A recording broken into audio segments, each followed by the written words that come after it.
Hi again, everyone, and welcome to another episode of RVBusiness Capital Talk, sponsored by Excel. I'm Rick Kessler from RV Business. With me, as always, Sherm Goldenberg from RV Business. And joining the two of us this afternoon is Eleonore Hamm. Eleonore, of course, is the president of the RV Dealers Association of Canada. Eleanor, thank you so much for your time today. Well, thank you very much for having me. And somebody I might point out who we were more accustomed to seeing on a semi-regular basis before the pandemic. Yes. I mean, yeah. And now it's it's a delight to see you at least on a screen. Yeah. Well, thank you. Yeah.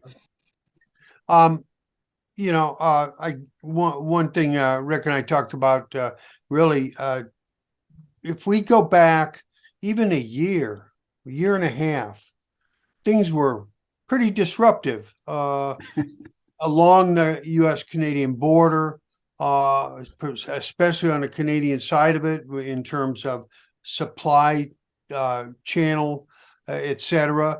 And you were in the middle of that. It was pretty crazy a year and a half ago, right?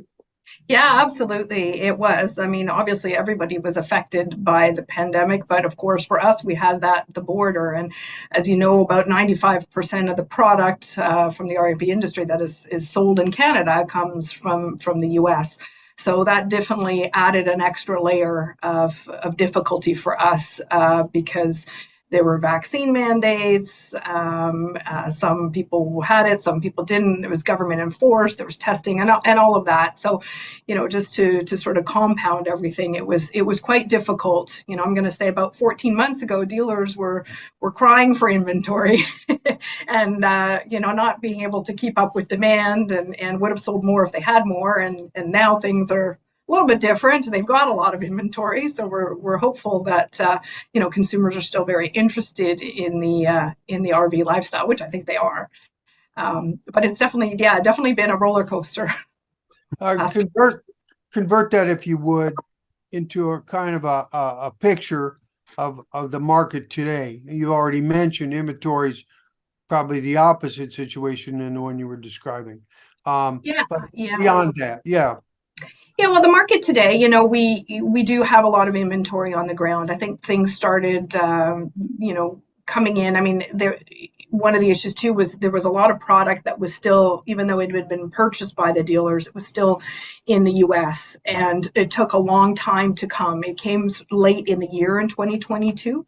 So some of the dealers that would have potentially sold that product earlier were now finding that they had that on their lots in the fall. So that's, I think, part of the backup in terms of inventory on the ground. But having said that, I think we're just getting into our show season. Things are just starting to ramp up. January, I mean, there's still not so much here on the West Coast, but in the rest of Canada, there's still a lot of snow on the ground. So people are just slowly starting to think about their spring and summer vacation plans. But I think the show season will give us kind of an indication as to what's going to be happening out there. We've had 3 shows so far.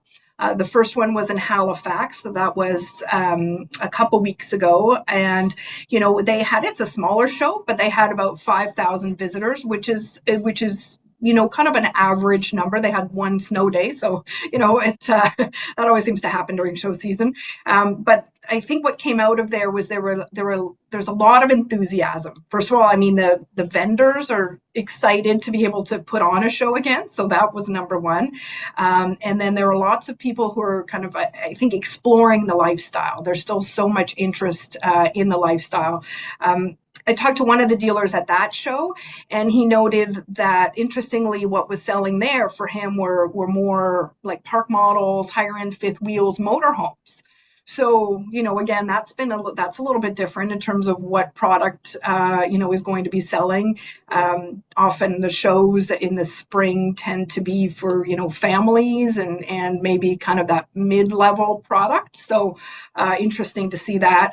And then this past weekend, we just had the Calgary RV show and the Winnipeg RV show, and Winnipeg's a little bit smaller. What they did actually, which is quite interesting, is they paired up with the marine dealers, and so they had kind of a joint outdoor show. So they had both products there, which we know our viewers also have boats, right? So there were lots. I think one of my dealers said, "Well, really a lot of good leads. People weren't necessarily purchasing yet, but some really good leads." And the Winnipeg show has typically been in March, so this was after I guess a 3-year hiatus.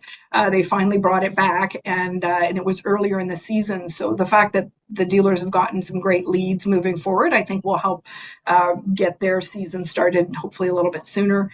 And then Calgary, we just, they said, I talked to the show manager there from the RVDA of Alberta, and they had about 17,000 people, which is, sort of what they said is typical, of a typical year. So again, they had a 3-year hiatus, so not sure what it was going to be looking like, but they had the demographics were kind of in that mid-range, 35 to 45-year-old, and lots of families thinking about what they're going to do with their vacation time, and lots of interest. And a couple people from that show told me, said, there weren't any strollers. And I thought, strollers? And I said, well, usually people come, they make it an outing, right? They come with their families, they sort of go, you don't know if they're going to be buying or not.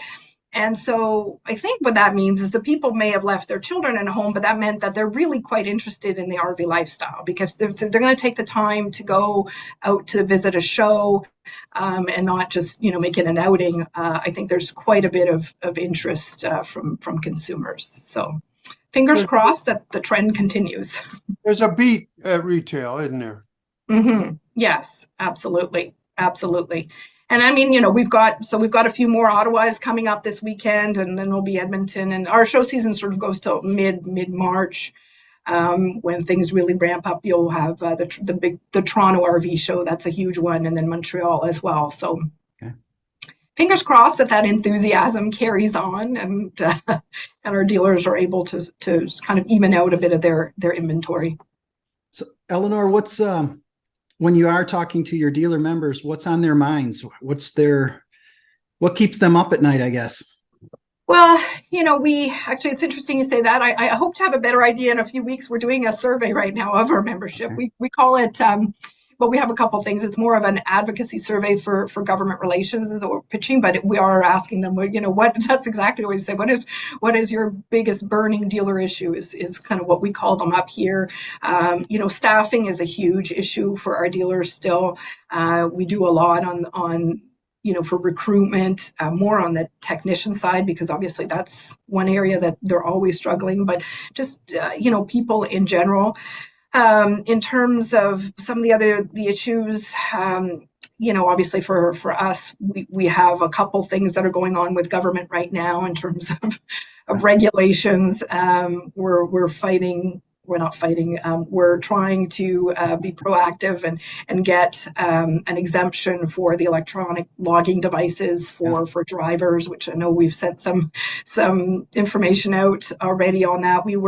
It came into effect in January 1.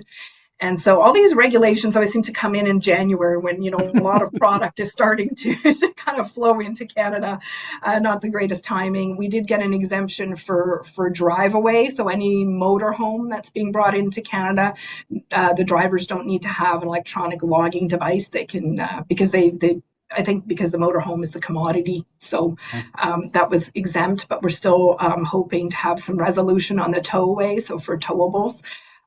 Because drivers, it's hard because, as the drivers aren't necessarily they're using private vehicles, right? And so, it's not necessarily fair to log all of their driving time when not all of it is commercial. So that's one that could potentially be a hazard to our dealers. And even if, with the driver issue, even if they have staff that now are considered commercial and going down to pick up a unit, they're having to put on these devices. So that's kind of a big one right now that some, we're definitely monitoring, and dealers are a little concerned and aware of. If we're looking at the immediate horizon, I was doing what homework I could to prep for this. I see a Canadian Outdoor Hospitality Conference and Expo February 15 and 16. That's a big deal in Canada, I take it. Yeah, so that's put on by the CCRVC. The acronym is the Canadian our Camping and RV Council, which is we're part of the RVDA, CRVA, so the Manufacturers Association, and then all of the different provincial and regional private campground associations.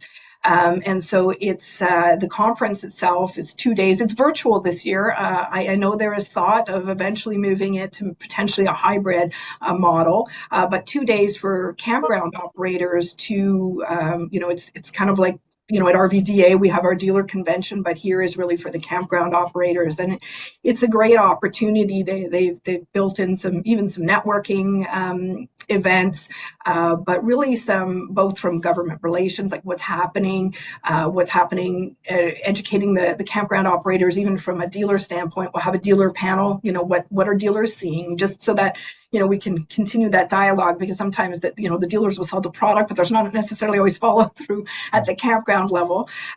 So there's that sort of dialogue. I know a couple manufacturers will be talking about what's happening in the industry. If you want to learn about some of the new technology that's coming out, and electrification, and what campgrounds are going to need to do to ensure that they have enough infrastructure in place for all the electrification that they're going to need to address. So that that'll be coming on. Anybody can register. I think it's it's $149 Canadian for a member, and maybe $249 for a non. But lots of great if anybody wants to work with campgrounds or be in that space, it's a great event that's coming up. And it's probably way too soon for me to ask you about this year's Con Expo, but it sure was a butt kicker this past year, wasn't it? Yeah.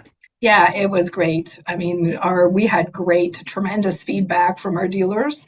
And we hope that we had a fairly good representation. I think we had about 150 Canadian participants. We like to be at about the 10% mark. We were a little bit below that this year, but I think, we should, hopefully next year we should be getting there. We're always looking at ways to be able to bring content to our Francophone members. And so we've had simultaneous translation before, which becomes very expensive when you have, the booths and the translators. But now there's technology in place that we're exploring to see if there are ways that you can do it more virtually through technology and an app. So hopefully it'd be a little bit more cost effective for us to do that. And that always brings more dealers to the convention as well. So, Rick, should we be nice to her and not ask her about her outlook for the rest of the year? That's typically how we end each interview is dust off the crystal ball and what do you see happening the rest of the year? Well, I wish I had a crystal ball, but I think it'll probably be somewhat flat. Now, I say somewhat flat. When you look at our numbers, I mean, 2021 was obviously fantastic. We have our retail stats that we get from statistical surveys to the end of November. We're down about 17% over 2021. So, again, I tell our dealer body when I look, we have a 15-year chart, and it's still, pretty good numbers. If we end up, we'll probably end up around 45,000 new units sold in Canada in 2022, which is around what 2019 was. So that was for 2022, and I think 2023 will be in that line. I mean, we're not expecting any huge gains. We just had we hope it's the last. The government just had an interest rate hike. Hopefully that's the last one. If those interest rates start coming back down, I think people will be a little bit more optimistic in terms of spending some of that the money that they have. Our government's telling us people do still have cash. They have savings. They have it. It's just whether people are willing to spend because there's that uncertainty in terms of, a slight recession. So I would say kind of steady Eddie for this year. That's not bad. Should we let her off the hook, Rick? Yeah. I don't know. You can see me in December and we'll see if I was right or wrong. Thank you again for your time. Always wonderful to visit with you. Well, thank you very much for the opportunity. It was great to see you guys. All right.